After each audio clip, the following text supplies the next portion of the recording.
ಕಾಂಗ್ರೆಸ್ ಪಕ್ಷ 2 ವರ್ಷ ಪೂರೈಕೆ ಮಾಡಿ ಸಾಧನೆಯ ಸಮಾವೇಶ ಅಂತೇಳಿ ಏನು ಮಾಡ್ತಾ ಇದ್ದಾರೆ.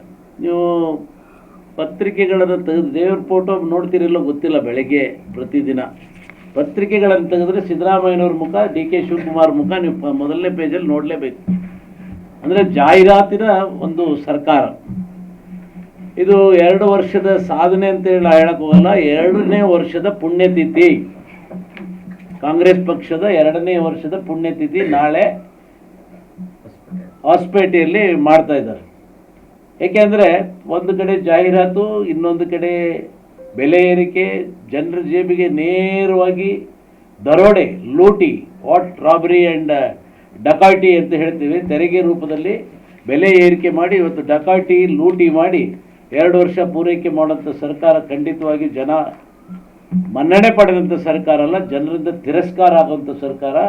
ಅವು ಜನ ತಿರಸ್ಕಾರ ಮಾಡ್ತಾರೆ ಅನ್ನುವಂಥ ಉದ್ದೇಶಕ್ಕೆ ಇವತ್ತು ಪತ್ರಿಕೆಗಳಲ್ಲಿ ಜಾಹೀರಾತುಗಳನ್ನು ಕೊಟ್ಕೊಂಡು ತಮ್ಮ ಬಂಡವಾಳವನ್ನು ಮುಚ್ಚಾಕೊಳ್ಳಿಕ್ಕೆ ಪ್ರಯತ್ನ ಮಾಡುವಂಥ ಒಂದು ಕಾಂಗ್ರೆಸ್ ಪಕ್ಷದ ಇದು ಸಾಧನೆ ಅಂತೇಳಲಿಕ್ಕೆ ನಾನು ಬಯಸ್ತೇನೆ.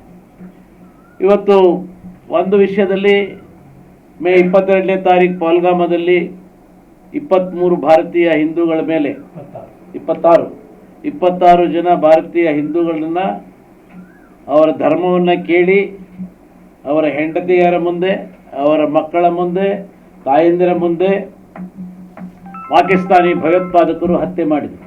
ಇದು ದೊಡ್ಡ ದುರಂತ.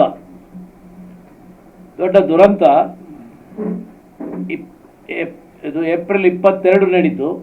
ಮೇ 7ನೇ ತಾರೀಕು ನಮ್ಮ ಭಾರತ ದೇಶದ ಪ್ರಧಾನಮಂತ್ರಿಗಳ ನೇತೃತ್ವದಲ್ಲಿ ಅದು ದಾಳಿಗೆ ಪ್ರತೀಕಾರವಾಗಿ ನಾವು ಆಪರೇಷನ್ ಸಿಂಧೂರ ಎನ್ನುವಂಥ ಒಂದು ಕಾರ್ಯಕ್ರಮವನ್ನು ಪ್ರಧಾನಮಂತ್ರಿಗಳು ಹಾಕ್ಕೊಂಡು ಭಾರತ ಮಾತೆಯ ಸಿಂಧೂರವನ್ನು ಕಾಯುವಂಥ, ಭಾರತ ಮಾತೆಯ ಸಿಂಧೂರದ ಗೌಪ್ಯತೆ ಮತ್ತು ಅದರ ಪಾವಿತ್ರ್ಯತೆಯನ್ನು ಕಾಯುವಂಥ ಕೆಲಸವನ್ನು ಭಾರತ ದೇಶದ ಪ್ರಧಾನಮಂತ್ರಿಗಳು 23 ನಿಮಿಷ ಕಾರ್ಯಾಚರಣೆಯಲ್ಲಿ 9 ನೆಲೆಗಳನ್ನು ಧ್ವಂಸ ಮಾಡುವ ಮೂಲಕ ಅದಕ್ಕೆ ಸರಿಯಾದಂಥ ಉತ್ತರವನ್ನು ಕೊಟ್ಟಿದ್ದಾರೆ. 3ನೇ ದಿನದಲ್ಲಿ ಪಾಕಿಸ್ತಾನ ನೆಲ ಕಚ್ಚೋ ರೀತಿಯಲ್ಲಿ ಮಾಡಿದರು. ಇಡೀ ಭಾರತ ದೇಶ ಪ್ರಧಾನಮಂತ್ರಿಗಳ ಕಾರ್ಯಕ್ಕೆ ಶ್ಲಾಘಿಸಿದೆ. ಮುಸ್ಲಿಮರನ್ನು ಹಿಡ್ಕೊಂಡು ಮುಸ್ಲಿಮರು ಕೂಡ ಈ ಭಾರತ ದೇಶದ ಪ್ರಧಾನಿಗಳು ಮಾಡಿದ್ದು ಸರಿ ಅನ್ನೋಂಥ ಮೆಚ್ಚುಗೆಯನ್ನು ಕೂಡ ವ್ಯಕ್ತಪಡಿಸಿದ ಭಾರತ ದೇಶದ ಮುಸ್ಲಿಮರು. ಆದರೆ ಕಾಂಗ್ರೆಸ್ನವರು ಒಂದು ತಿರಂಗ ಯಾತ್ರೆ ಅಂತ ಮಾಡಿದರು, ಡೋಂಗಿ ಯಾತ್ರೆ ಅದು.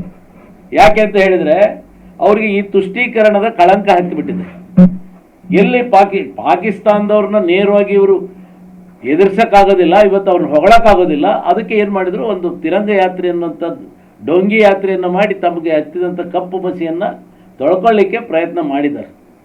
ಇವತ್ತು ಇಡೀ ದೇಶ ಶ್ಲಾಘನೆ ಮಾಡುವಂಥದ್ದು ಪ್ರತಿಯೊಬ್ಬರು ಕೂಡ ಏನು ಈ ಪಾಕಿಸ್ತಾನದ ಭಯೋತ್ಪಾದಕರ ಮೇಲೆ, ಭಯೋತ್ಪಾದಕ ದಾಳಿ ಮೇಲೆ ನಮ್ಮ ಭಾರತ ಸರ್ಕಾರ ಯಾವುದೇ ಒಂದು ನಾಗರಿಕರನ್ನು ಗುರಿಯಾಗಿಟ್ಕೊಂಡು ದಾಳಿ ಮಾಡಲಿಲ್ಲ.